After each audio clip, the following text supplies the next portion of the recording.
اپنے کام کو کسی کے حوالے کرنا، اپنے عجز کا اقرار کرنا،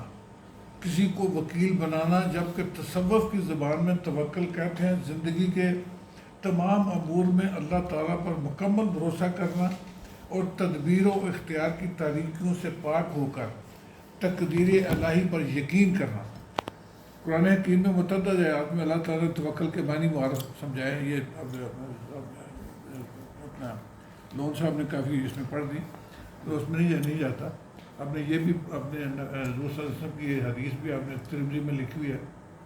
کہ ایک بدوی اونٹ پر سوار آیا، اپنا اونٹ باہر کھلا چھوڑ کر خدمت اقدس میں حاضر ہوا اور کہا کہ میں اونٹ اللہ کے توکل پر چھوڑا ہے۔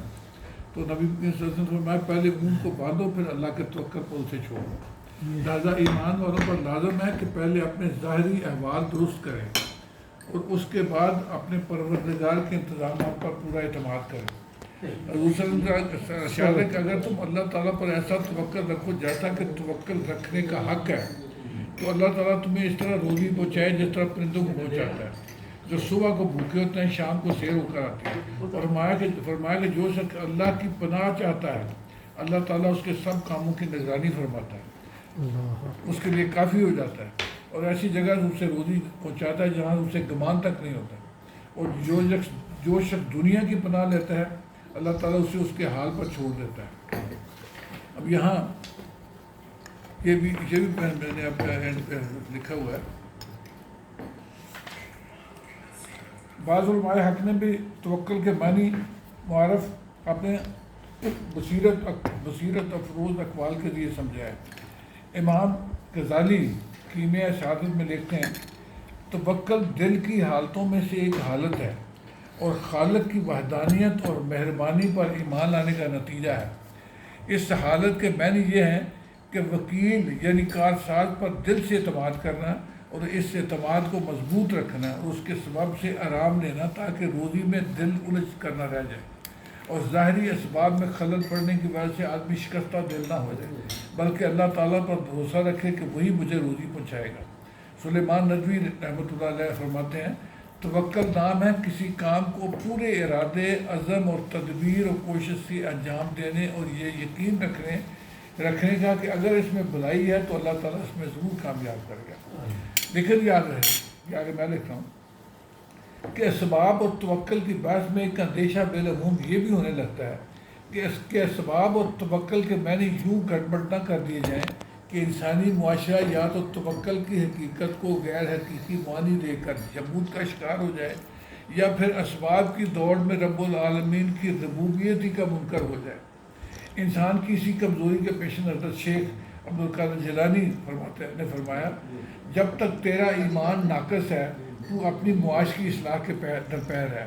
تاکہ لوگوں کا محتاج نہ رہے کہ ان کے لیے اپنا دین ہی بیچ دے اور ان کا مال اس کے بدلے میں لے کر کھائے۔ جب ایمان کامل ہو جائے تو اللہ تعالیٰ پر توکل کرنے، اسباب، جھوٹے معبودوں اور دل سے تمام چیزوں کے دور کرنے میں لگ جا۔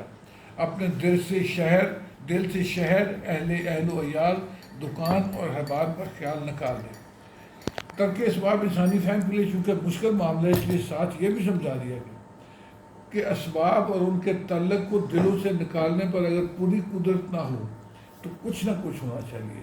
اس لیے کہ نبی پاک صلی اللہ علیہ وسلم نے فرمایا جہاں تک ہو سکے دنیا کے تفکرات سے خالی رہو۔ حضرت شیخ کے معاذ اسلام میں یہ بھی لکھا ہے کہ آپ نے فرمایا دنیا سے فارغ ہونے کی تو میں قدرت ہے تو ضرور ایسا کر،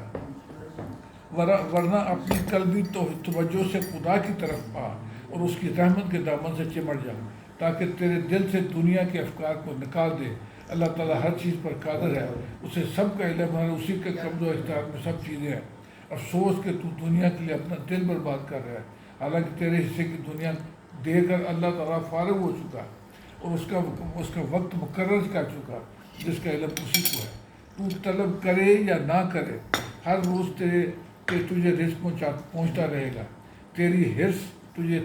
خدا و خلق کے سامنے رسوا کرے گی۔